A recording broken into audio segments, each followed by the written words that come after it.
Well, hello, everyone, and welcome to the first Summit for Democracy. This gathering has been on my mind for a long time for a simple reason. In the face of sustained and alarming challenges to democracy, universal human rights, and all around the world, democracy needs champions. And I wanted to host this summit because here in the United States, we know as well as anyone that renewing our democracy and strengthening our democratic institutions requires constant effort. American democracy is an ongoing struggle to live up to our highest ideals and to heal our divisions, to recommit ourselves to the founding idea of our nation, captured in our Declaration of Independence, not unlike many of your documents. We say, we hold these truths to be self-evident, that all women and men are created equal, endowed by their Creator with certain inalienable rights, among them life, liberty, and the pursuit of happiness. Democracy doesn't happen by accident. We have to renew it with each generation.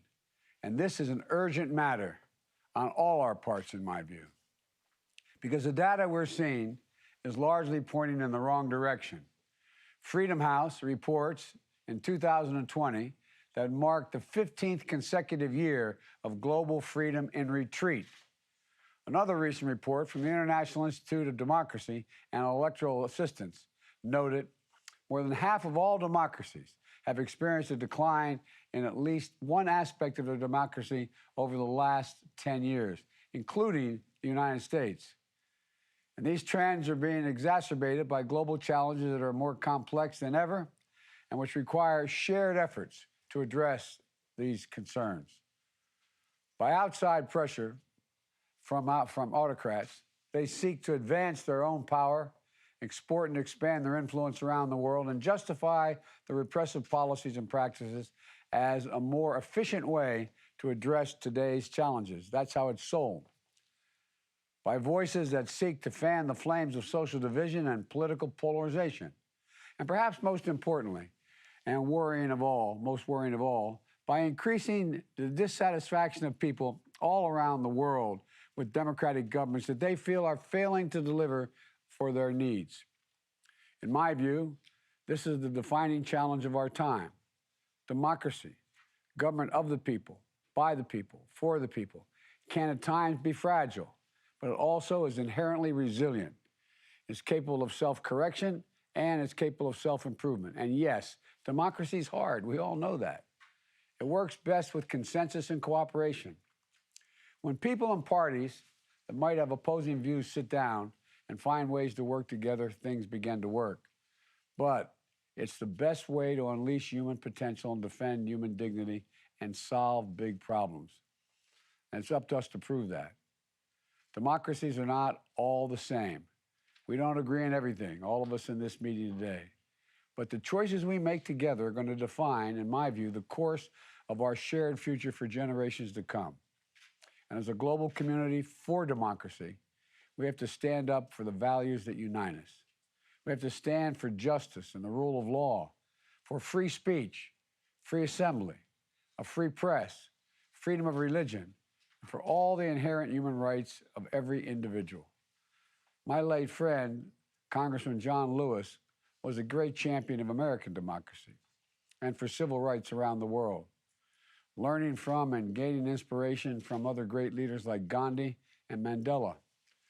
With his final words as he was dying to our nation last year, he reminded our country, quote, "Democracy is not a state, it's an act. Democracy is not a state, it is an act." So over the next 2 days, we're bringing together leaders from more than 100 governments alongside activists, trade unionists, and other members of civil society, leading experts and researchers and representatives from the business community, not to assert that any one of our democracies is perfect or has all the answers, but to lock arms and reaffirm our shared commitment to make our democracies better, to share ideas and learn from each other, and to make concrete commitments of how to strengthen our own democracies and push back on authoritarianism, fight corruption, promote and protect human rights of people everywhere, to act. This summit is a kickoff of a year in action for all of our countries to follow through on our commitments and report back next year on the progress we've made. And as we do this, the United States is going to lead by example, investing in our own democracy, supporting our partners around the world at the same time. From the earliest days of my administration, we pursued a broad-based agenda to prove that American democracy can still do big things and take on challenges that matter most. That's why we immediately passed what we call the American Rescue Plan, to get shots in people's arms as fast as possible at home and around the world, to help get this pandemic under control, and to stimulate inclusive and lasting economic recovery that's also helping to drive global growth. Last month, I was proud to sign a bipartisan piece of legislation, a true act of consensus between Democrats and Republicans in our country, the Infrastructure Investment and Jobs Act. This legislation will make a generational investment to deliver what people need most in the 21st century: clean water, safe roads, high-speed broadband internet, and so much more, all of which strengthens our democracy by creating good-paying union jobs that will translate to lives of opportunity and dignity for working people with better access to the tools and resources they need to thrive.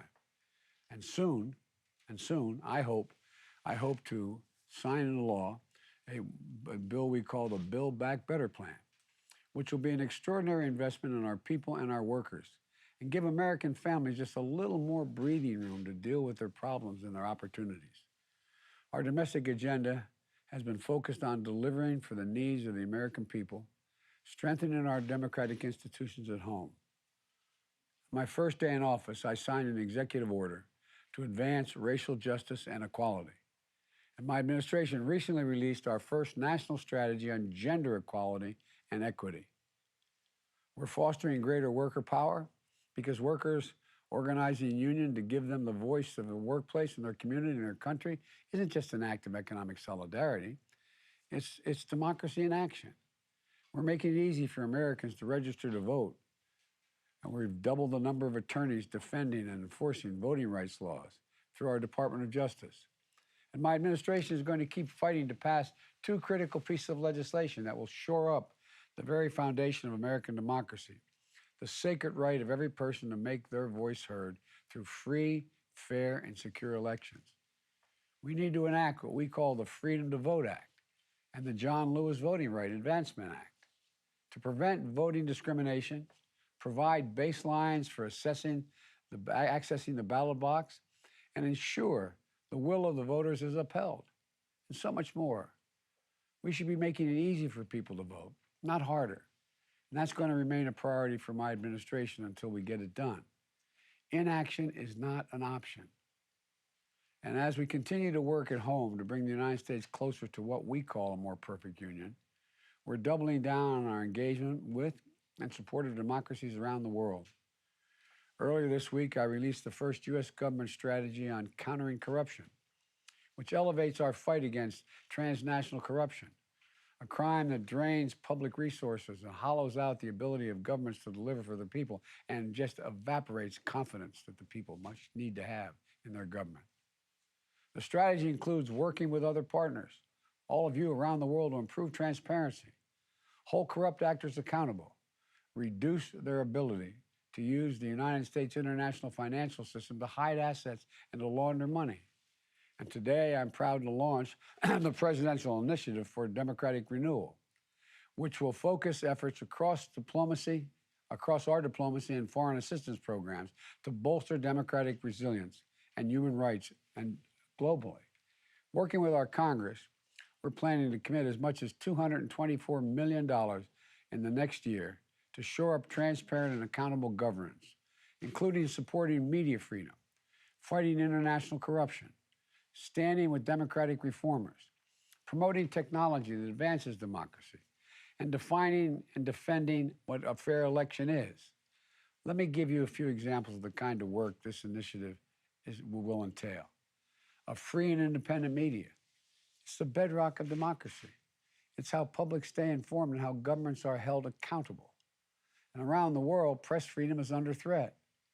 So we're committing critical seed money to launch a new multilateral effort of our International Fund for Public Interest Media to sustain independent media around the world. And through our USAID, we're going to be standing up a new defamation defense fund for journalists to help protect investigative journalists against nuisance lawsuits designed to prevent them from doing their work, their vital work around the world. We're going to launch new programs to help connect anti-corruption activities across civil society, the media, academia, labor, and protect whistleblowers and help partners eliminate money laundering and safe havens. To ensure that our democracies are strengthened by the voice of all citizens, this presidential initiative includes programs to advance women and girls in civic engagement and political leadership, empowering the LGBTQ community, individuals to participate in democratic institutions, promote labor law reform, and work organizations. It includes new lines of efforts with our partners to address online harassment and abuse and reduce the potential for countries to abuse new technologies, including surveillance technologies, to suppress the rights of their people to express their views. And we're going to stand up 2 rapid response cross-cutting initiatives that support the key goals of this summit: the Fund for Democratic Renewal and the Partnership for Democracy program. It's going to allow the State Department, USAID, to surge funds to support our partners working on democratic front lines around the world. My fellow leaders, members of civil society, activists, advocates, citizens, we stand at an inflection point in our history, in my view. The choices we make, in my view, in this moment, are going to fundamentally determine the direction our world is going to take in the coming decades. Will we allow the backward slide of rights and democracy to continue unchecked? Or will we, together, have a vision and the vision, not just a vision, the vision and courage to once more lead the march of human progress and human freedom forward? I believe we can do that, and we will, if we have faith in ourselves and in our democracies and in each other. That's what this summit is about. I'm so looking forward to a productive session and discussions that we'll have over the next 2 days. I'm looking forward to the connections we'll build to support our work moving forward. So let's get to work. Thank you all so very much for your patience. Mr. President,